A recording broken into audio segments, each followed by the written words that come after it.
All right, so we're live here at the Split Fiction event, and I have Josef here. Josef, what's up? What's up, my man? So you're probably not going to remember this, but when you won the Game of the Year, I was right next to you at the Game Awards. Oh, you were? Yeah, I saw you were very excited, jumped, went straight on the stage, got your award and everything. Excited is something I am a lot, for sure. Yes, so that's totally correct. Yeah, by the way, I had a great time playing Split Fiction. Really, really good, man. So you haven't seen anything yet, trust me. Oh, that was just a sneak peek. Yeah, we're just jumping you around a little bit. Wait till you play the full game. And trust me, play the game from from start to finish, and you will see stuff that you have never seen in a video game. I guarantee you. Oof. Yeah, no, I'm cocky, man, but you know, it is what it is. You know what I noticed? It was Can't a lot help of... it to be cocky when you know it's good. I was talking with Andrew Renee, she's here, right here. I was talking to her, I'm like, man, it reminded me a little bit of like Quantum Leap, the TV series, a little bit of Tron. Like there was like a lot of homage from like TV and game stuff. There's a little bit of everything in this game, actually. We have a lot of like Easter egg and homages to other games we love. And I mean, we put in a lot of stuff. When you play the final game, you can find a lot of fun Easter eggs, or kind of like, you know, to just like what do you say, ideas like that we love with other games. Yeah.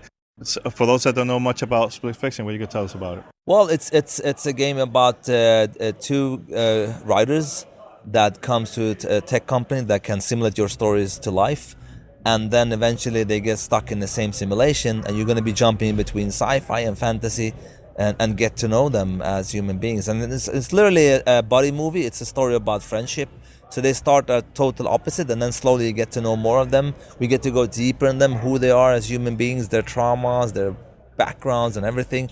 And I think we put together a really beautiful, warm story together there. Yeah, so it's Mio and Zoe. Very different. Very different characters. Why was it important to have them, that personality-wise, like that? Well, I mean, to create a nice drama and conflict, you need two characters that are totally opposite.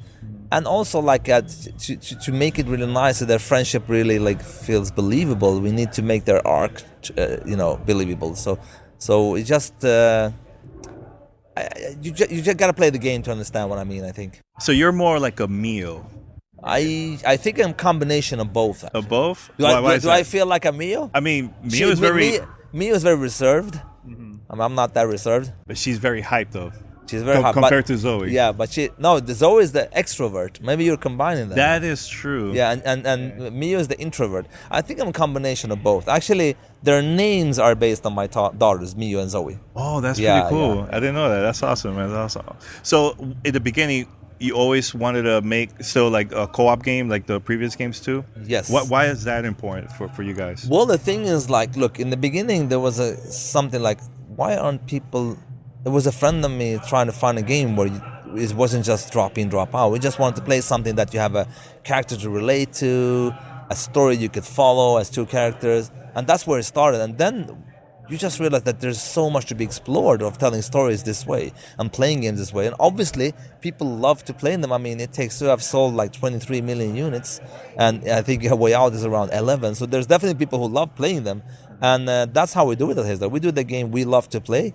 And I think you can feel when you play the game, you can feel the passion of the team in the game. There's like, we just do what we love to do, and people sense it. I think that's what the success behind the Hazelight game is. Yeah, you know, it looks like you're having a blast creating games. I know you came from Hollywood.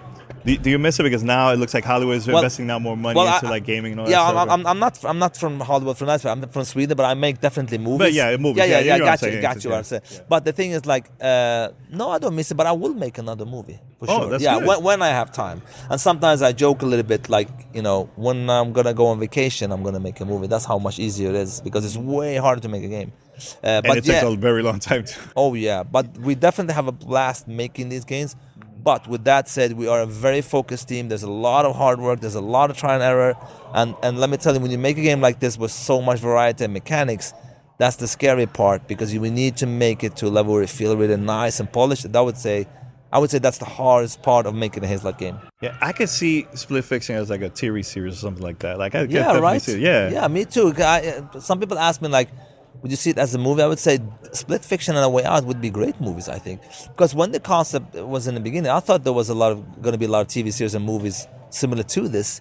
You have movies and TV series that are like parallel universe, but nothing really that jumps between sci-fi and fantasy.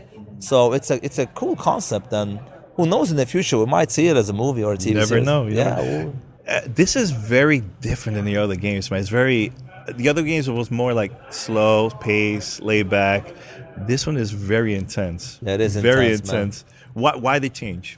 Well, every story has its moments. Every story has its pacing. It depends what story is and what's going to happen, you know. And I think there are obviously moments that are tense. I mean, in the build right now, we're jumping you a little bit back and forward, but you will have calmer moments. You will have I think it's very, like, the pacing feels really nice for this story. So there's not a particular reason why this is more high intense. There are more high intense moments, and there are like low intense moments.